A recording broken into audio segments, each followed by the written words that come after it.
back to the Fourth Way Podcast. In our last episode, we took a look at the impact government has on Christianity.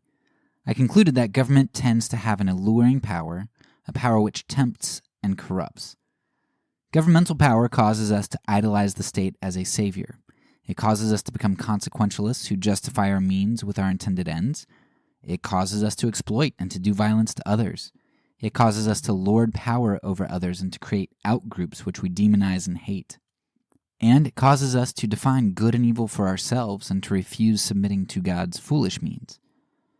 Government corrupts Christianity and is antithetical to it because it seeks to usurp God's kingship with humanity's kingship. Now, if you're just jumping into this series with this episode, I just made a lot of assertions here. And I want to encourage you to listen to all of the other episodes where I lay out a much larger case and try to evidence what I just said.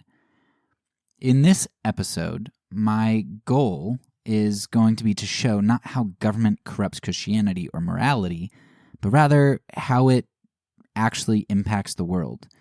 What are the results of government on the world? What is its fruit? Because by its fruit, won't we kind of have a clear picture of what it actually is?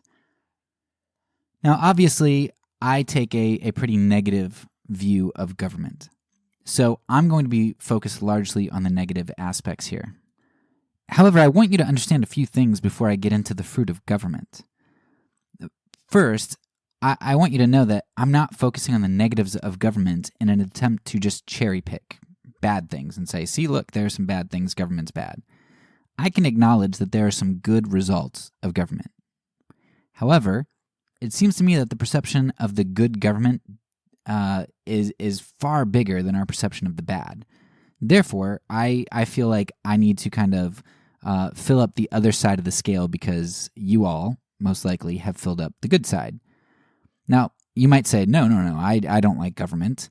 But for as much as we in the United States talk badly about government and how little we say we trust them, we love our roads, we love our oil subsidies, and we love our favored status in the world. We like the comforts our government brings us. I and everyone else I know cashed our stimulus checks. I'm sure there are some people out there who didn't, but we like it, right? We might think that we despise government, but they're our sugar daddy, and deep down, we have a masochistic attraction to them. Second, much of the good that we attribute to governments are falsely attributed goods. Now, I'll explore this more in an episode or two when I talk about legislation, but here's the brief rundown.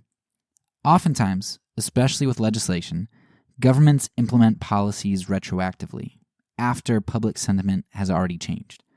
However, we have a tendency to attribute the resultant good to the policy rather than to the public sentiment which had already shifted and directed policy. We give government the credit for what they merely recognized as if they were responsible for the good that came about. Finally, many of the good things done by governments are things which would have been done, and probably done better, without government involvement. Yes, governments can do things on a larger scale, and especially if it's a huge scale, they can do things at a more rapid pace than an individual. I mean, think interstate highway systems here. However, that doesn't mean that those things wouldn't have eventually been done by someone else in the private realm, and done without the trade-off of stealing money from taxpayers, pushing through billions of dollars of pork barrel legislation, and granting the government more power and creating more laws. If the government wouldn't have created an interstate highway system by now, Amazon sure would have. Obviously, we could discuss whether or not Amazon would have arisen without a highway system for transportation and delivery, and we could get into some very tall weeds kind of going down all the trails we could go down. Just know that any goods we attribute to government come at a cost. I hear Christians complain all the time that the government is doing the church's work of helping the poor, when it used to be the church who did social programs like that. And that's just one example of where the government stepped in. The church backed off, and government took more money and created all sorts of programs and laws, and we all complain. We complain because the church isn't being the church. We're not the ones helping the poor. We complain because the government is taking tons of tax money. They're stealing from us. We complain because the government just hands out money, and that's not really community. That doesn't fix problems, that enables. We complain because this exchange enables apart from relationship, and there's little discretion in giving. We complain because the government mismanages funding that goes towards social programs which are often ineffective. We complain because we've given the government more power.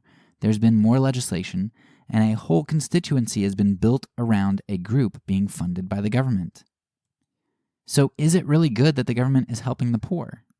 Maybe, but there's a huge cost to it, and it would be better if individuals and private groups would do it.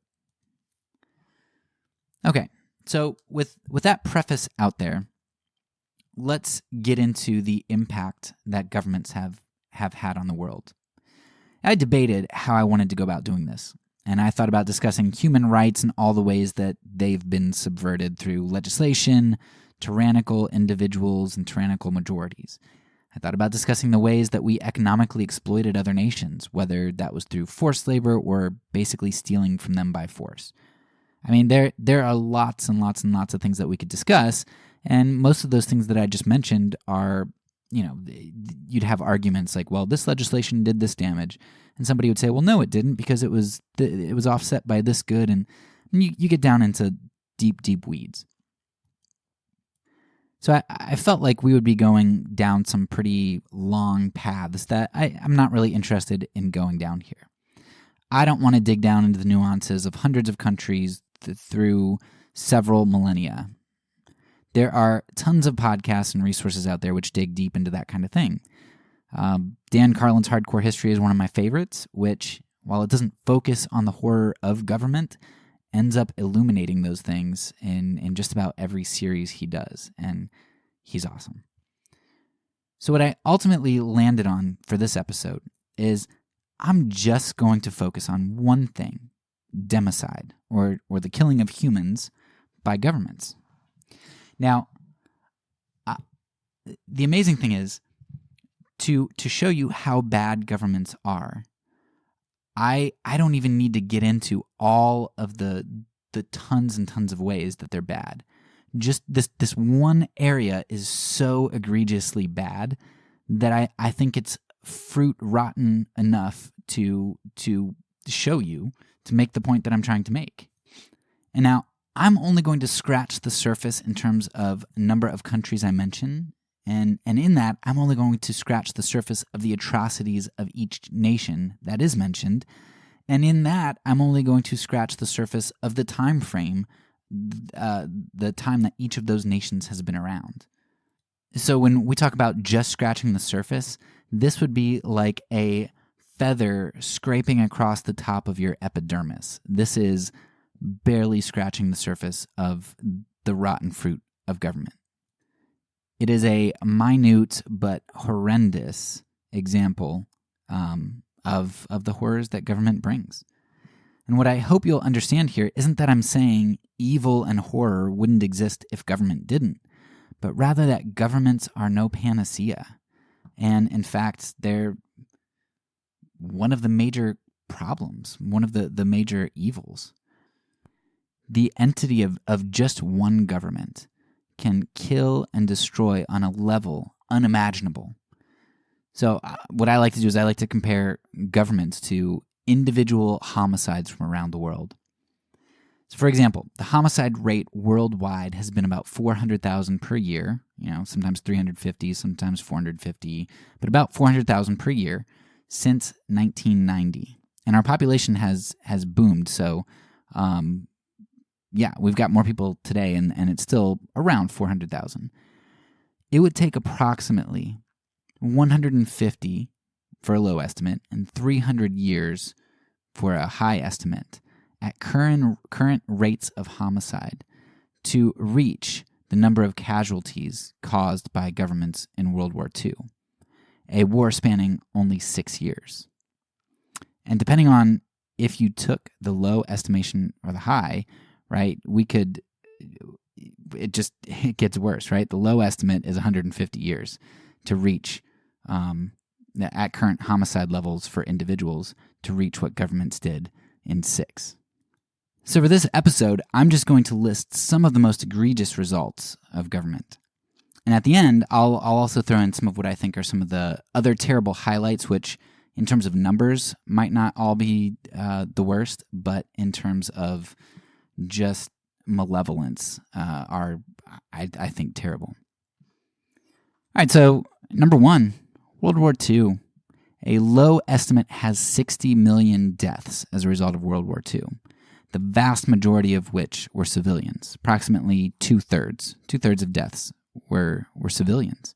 And there are lots of reasons for that, but Allies and Germans and Axis powers alike purposefully bombed civilians. They designed their ordnance to do lots and lots of damage and spread to civilians. It was horrendous, right?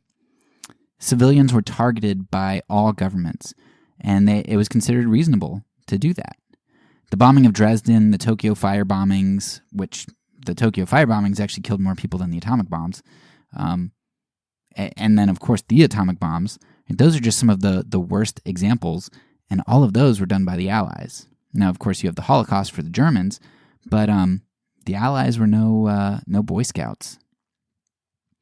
Number 2, Mao's China. You always get into, especially when you deal with communism and stuff, you deal with lots of different numbers thrown around. But the consensus that I saw for Mao's China was that 45 million people died in 4 years. And this is one country. Many indirectly through starvation or overwork. So figuring out the atrocities to list here, if they were political prisoners and basically if they were targeted and mistreated and died as a result of that mistreatment, I think it's fair to count this as government atrocity. So 45 million people in 4 years, Mao's China. Number 3, World War I saw about 20 million dead as a low estimate, right? So anytime you have a low estimate, just double that for the high estimate. It's usually how it works. So 40 million, right, would be a high estimate. But 20 million people dead in 4 years. Number 4, about 3 to 5 million people died under the Stalin regime as a result of the state. Now, a lot of times 60 million is thrown around for Stalin or some crazy number like that. And from my understanding, modern scholars say, no, we just can't validate that. That's way inflated. But hey, if it was 60 million, I would put that number in here because it would help my case. But I think 3 to 5 million is a safe bet for what the Stalin regime was responsible for through gulags and direct killings and all that kind of stuff. Number 5, the Cambodian genocide killed about 2 million people. And Cambodia is not a huge country, I don't think. So 2 million people. Soviet war crimes against Afghanistan killed about 1 million people. The Rwandan genocide in 100 days killed 500,000 people. All right, that's a short list, but it's powerful. Why is it powerful? Well, because in only 7 events, we saw the deaths of over 130 million people. And that's the low estimate for each of those events. You double that, you get 260 million for the high estimate. All of those deaths occurred in the 20th century and collectively covered about a 40-year span, if you add up all the years over which those atrocities took place. These are just a few examples of atrocities, and these are only the worst examples from 1 century of data. And this counts the people killed. It doesn't count the people raped. It doesn't count the people tortured. It doesn't count the people maimed, disfigured, all of that stuff. It only accounts deaths, and it only counts atrocities that are direct. So, for example, it doesn't count preventable deaths to the poor who are poor due to either their own government's corruption and funneling of resources, or as a result of other nations exploiting them. So if you've got people who could have this I know a lot of people die from lung issues or house fires because of the types of stoves that a lot of impoverished people have to use from around the world. So if their government basically could increase their standard of living, but their standard of living is low because the government funnels money and is corrupt, then really, okay, they die from a house fire or from lung cancer from their dirty stove, but ultimately they have that dirty stove because of government corruption or because developed countries are exploiting them and preventing them from or paying them fair wages, all kinds of stuff, right? So I'm not even, that gets into weeds and you could argue that all day long. I'm not even counting that indirect kind of stuff. I'm only counting direct murders. That's it. So how much infrastructure, how many roads, or how many social programs does it take to justify giving any institution the kind of power that with just a few countries for a few decades can kill 130 to 260 million people directly through homicide? I mean, if we just take the rate of deaths for that 40-ish year period, let's just call it 40 years, 130 million people killed, it would take 325 years at modern individual homicide rates to reach that. 325 years for the low count. Over half a millennium for a high count. That's just insane.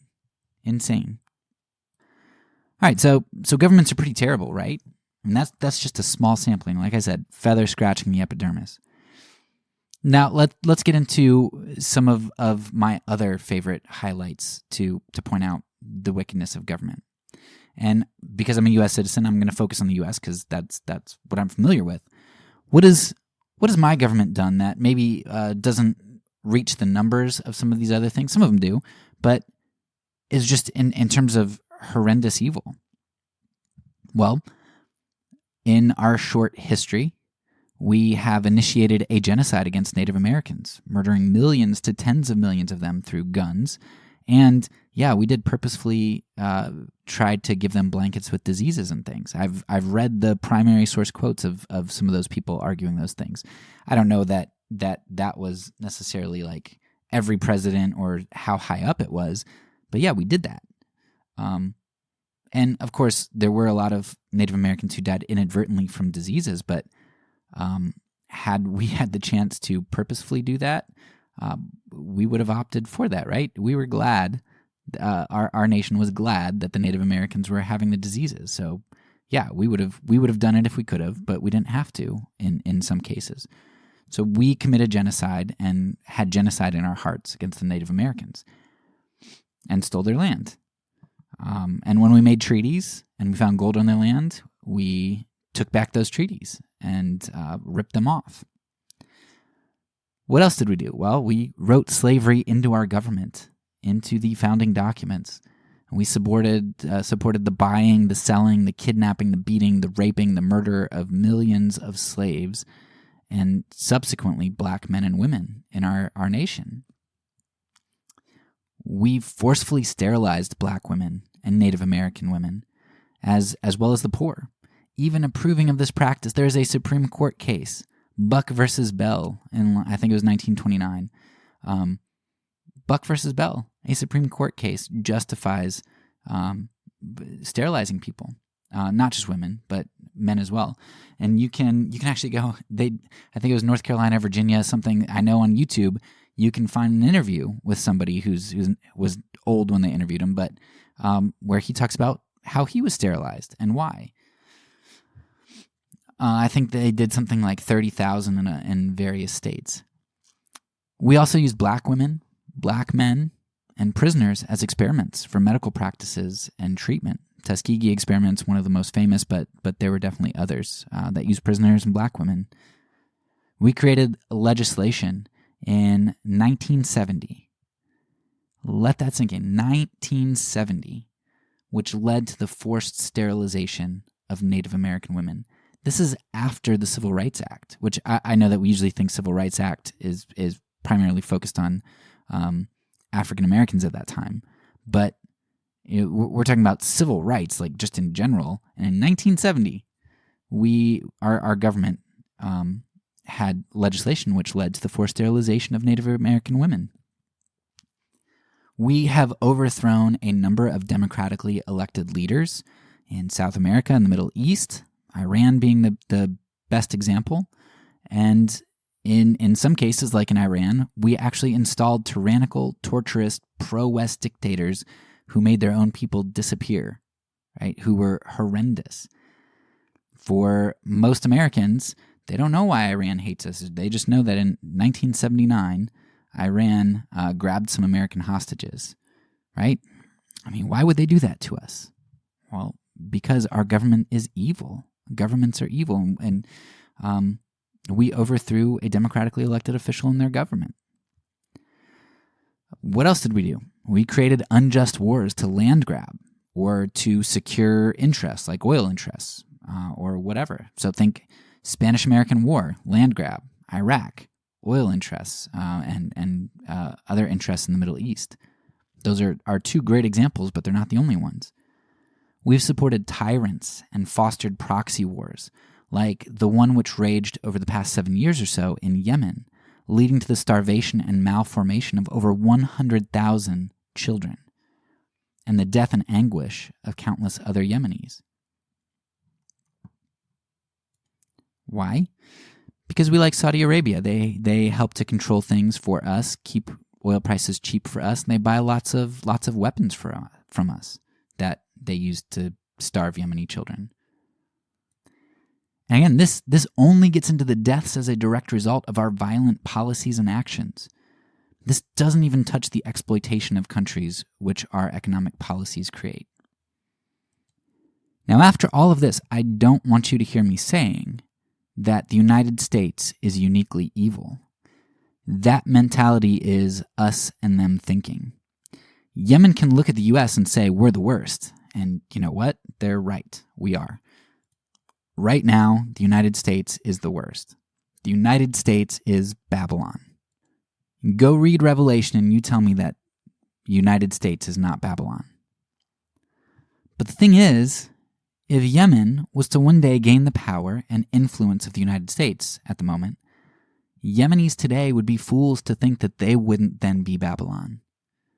The United States may be the manifestation of Babylon in today's age, but the rest of the nations are all vying to be Babylon as well. And one day, when the United States falls, the oppressed will cry out, "Babylon has fallen," only to be met with a new Babylon. Babylon is not a unique entity. It is the entity within the heart of every nation who seeks to usurp God by having a king like all the other nations, and to lord power over others like the Gentiles do. All nations are either Babylons or Babylons in training, waiting for their time to shine. But that's not what it's to be for the nation of God. We are not to be Babylon or to seek her temptations.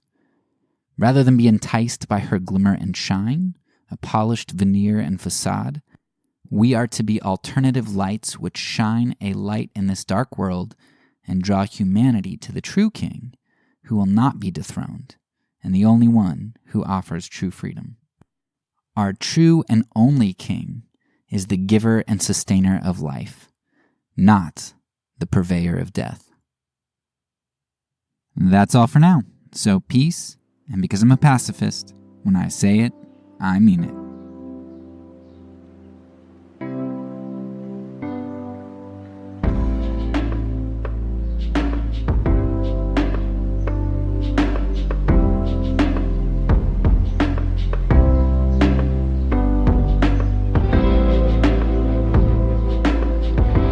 This podcast is a part of the Kingdom Outpost Network. Please check out the links below to find other great podcasts and content related to nonviolence and kingdom living.